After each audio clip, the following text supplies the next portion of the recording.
राधे राधे।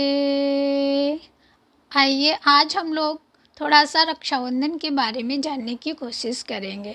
देखिए, रक्षाबंधन जो है ना, ये भाई बहन का बहुत ही प्यारा त्यौहार है। इसमें बहन जो है अपने भाई की कलाई पे राखी बांधती है और भाई जो है रक्षा का वचन देता है।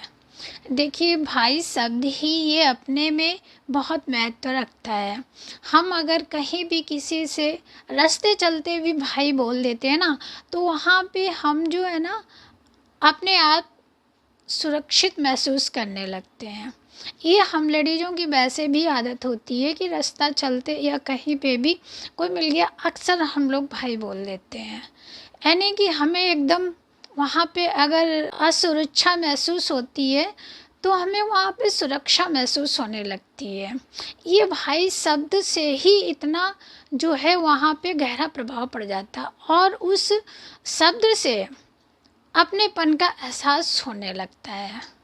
भले ही भाई वहाँ पे मतलब सुरक्षा ना दे पाए, लेकिन हम खुद ही वहाँ पे अपनी सुरक्षा को लेके सहज महसूस करने लगते हैं, जहाँ पे हम किसी को भाई बोल देते हैं। भाई शब्द ही कुछ ऐसा है जहाँ पर अगर हम बोलते हैं ना कहीं पे भी किसी को, तो वो अपना सा लगने लगता है। ऐसे ही जब सीता मैया अशोक वाटिका में बैठती थी ना, तो वहाँ पे जब उनसे रावण मिलने आता था, तो वो क्या करती थी, अपनी चटाई से एक तिनके को सामने रख देती थी। यानी कि रावण और सीता मैया के बीच में वो तिनका जो दीवार बन के खड़ा होता था। दीवार बन के क्यों वो खड़ा होता था? देखिए, सीता मैया का नाम है भूमिजा, यानी कि भूमि से उत्पन्न हुए, तो उनको भूमिजा भी कहते हैं। और वो तिनका भी जो है ना भूमि से ही उपजा है, तो एक ही माता की संतान हुई, तो वो उस तिनके को अपना भाई मानती थी। जब भी वो रावण आता था तो वो तिनके की ओट कर लेती थी और उनकी जो है ना उस तिनके से रक्षा होती थी। सोचिए, भाई शब्द में कितना अपनापन है और भाई शब्द में कितनी सुरक्षा है, ऐसी किसी में नहीं है। सोचिए, उस तिनके में जो है ना उन्हें भाई दिखता था और वो तिनका उनकी रक्षा करता था। ये भाई बहन का रिश्ता होता है। ऐसे ही भगवान कृष्ण की जब उंगली कट गई थी, तो द्रौपदी ने क्या किया था, अपनी साड़ी के पल्लू को फाड़ के उनके घाव पे बांध दिया था। वो वहाँ पे उनका जो था भाई का प्रेम था, तो कृष्ण ने फिर उनको जो है ना सुरक्षा कहाँ पे दी थी? जब उनको ज़रूरत पड़ी थी, जब उनका चीर हरण हो रहा था, तब उनको वहाँ पे उन्होंने सुरक्षा प्रदान की थी।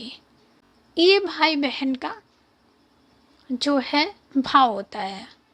और एक मुग़ल काल की कहानी है कि वो क्या नाम, चित्तौड़ की रानी जो थी कर्णवती, उनके जो पति थे वो जब मृत्यु को प्राप्त हो गए थे, उसके बाद चित्तौड़ पर गुजरात के बादशाह ने आक्रमण कर दिया था। उनकी सेना कम थी कर्णवती रानी की, तो उन्होंने हुमायूं को एक पत्र भेजा था और पत्र में एक राखी भी भेजी थी और राज्य की रक्षा के लिए अनुरोध किया था। तो हुमायूं ने जब तक अपनी सेना के साथ आते तब तक देर हो चुकी थी और रानी जो थी जोहर भी कर चुकी थी, यानी वो मर चुकी थी। गुजरात के जो बादशाह थे, सुल्तान थे, उन्होंने चित्तौड़ पर राज कर लिया था। जब तक हुमायूं पहुँचे तब तक ये सब कुछ हो चुका था।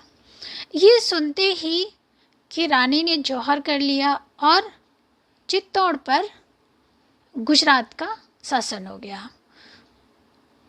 तब हुमायूं ने दोबारा चित्तौड़ पर आक्रमण किया और चित्तौड़ को जीतकर रानी कर्णवती के बेटे को चित्तौड़ का राजा बना दिया। एक राखी भेजने मात्र से ये भाई और बहन का रिश्ता था। तो भाई और बहन के रिश्ते में बहुत ही गहराई होती है।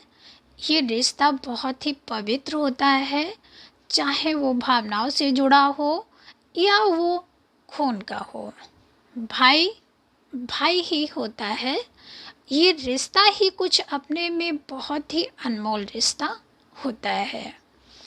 तो आज का विषय यहीं पे समाप्त होता है। अगर वीडियो अच्छा लगा हो तो प्लीज़ लाइक, शेयर और सब्सक्राइब ज़रूर करें और प्यारा सा कमेंट भी करें। तो मिलते हैं अगले वीडियो में।